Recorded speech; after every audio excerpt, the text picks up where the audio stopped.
Viewers, लीजिए मैं आ गई 21 डेज़ के चैलेंज का सेकेंड डे लेके। आज का क्वेश्चन सीरीज़ है hypothesis in research. Mean research में हाइपोथेसिस का मतलब क्या होता है। इसको हम इंटेलिजेंट गैस के नाम से भी जानते हैं, ब्रिलियंट गैस और इंटेलेक्चुअल गैस के नाम से भी जानते हैं। नेक्स्ट क्वेश्चन है Cooper 12 minute sun walk test जो है हमारा कार्डियोरेस्पिरेटरी एंड्योरेंस को मेज़र करता है। नेक्स्ट है स्टैंडर्डाइज टेस्ट को मेज़र करने के लिए उसके स्टेप्स क्या क्या होते हैं। पहला प्रिपरेशन ऑफ प्रिमरी फॉर्म को तैयार करते हैं, देन उसकी वैलिडिटी चेक करते हैं, उसके बाद प्रिपरेशन फाइनल फॉर्म पर देखते हैं, लास्ट में रिलायबिलिटी चेक करते हैं।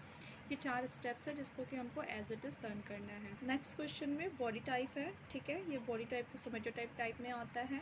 ओबेसिटी यानी जो बहुत मोटे होते हैं वो इंडोमार्फ होते हैं, जो पतले लुबले होते हैं वो एक्टोमार्फ होते हैं, और जो मस्कुलर सॉलिड बॉडी वाले होते हैं वो मेसोमार्फ बॉडी टाइप में आते हैं। फ्लेक्सिबिलिटी की बात करते हैं तो गोनियोमीटर के द्वारा फ्लेक्सिबिलिटी मेजर करते हैं। फिज़िकल एजुकेशन में हम जहाँ ज़्यादा जोर किस में देते हैं, age of the learner age के हिसाब से ही हम प्लान बनाते हैं फिज़िकल एजुकेशन का। नेक्स्ट की बात करते हैं तो इंटरमोरल क्या है, ये कंपटीशन है। फाइनेंस क्या है, फाइनेंस रीअप्रोप्रिएट है। सुपरविजन विजिटेशन है। इंफ्रास्ट्रक्चर विजिट करने के लिए होता है। फिर हमें प्रेजेंटेशन ऑफ द टेक्निक के सीक्वेंस बताना है, टेक्निक सीक्वेंस बताना है, ठीक है। तो पहले डेमोस्ट्रेशन होगा, एक्सप्लेनेशन होगा, प्रैक्टिस होगा अंडर सुपरविजन, देन उसके बाद फीडबैक होगा। फिर से मैं बता रही हूँ, टेक्निक सीक्वेंस बताना है प्रेजेंटेशन का, demonstration, explanation, practice under the supervision, then feedback. अब नेक्स्ट पूछ रहा है कि फ्लेक्शन एक्सटेंशन कहाँ पे ऑकर होता है, तो मीडियल और लैटरल एक्सिस के बीच में ये होता है। आगे बोल रहा है फिजिकल एजुकेशन कौन से डिकेड्स में स्टार्ट हुआ था, 19th सेंचुरी में फिजिकल एजुकेशन स्टार्ट हुआ था। नेक्स्ट इंस्ट्रूमेंटल एग्रेशन की बात करें तो ये हमारा एक बिहेवियरल एग्रेशन है, और इसमें जो है कि अपोनेंट जीतने के लिए चाहे फिजिकली या साइकोलॉजिकली किसी भी तरह अपने अपोनेंट को मतलब कि हानि पहुँचाकर उसका मेन एम होता है जीतना, किसमें, इंस्ट्रूमेंटल एग्रेशन में। कार्बोहाइड्रेट लोडिंग क्या होती है, स्टोरिंग एनर्जी इन मसल, ठीक है। ये इंड्योरेंस एक्टिविटी में ज़्यादा यूज़ होता है, मसल में एनर्जी स्टोर करने के लिए हम लोग कार्बोहाइड्रेट लोडिंग करते हैं कंपटीशन से कुछ दिन पहले।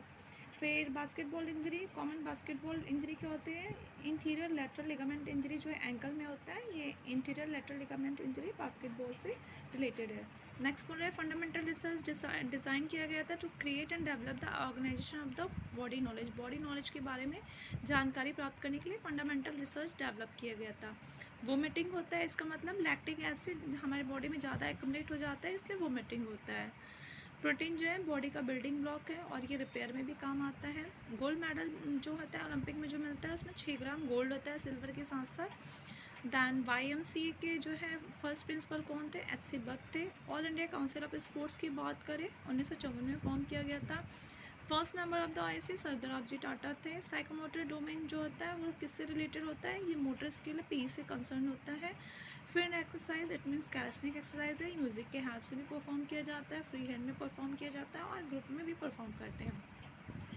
Overlapping of authorities against the principle of organisation, हम जब अथॉरिटी को अपने ओवरलैप करते हैं ये प्रिंसिपल ऑफ ऑर्गेनाइजेशन के अगेंस्ट है रूल। ये ओवरलैपिंग अथॉरिटी, ये क्वेश्चन आ चुका है।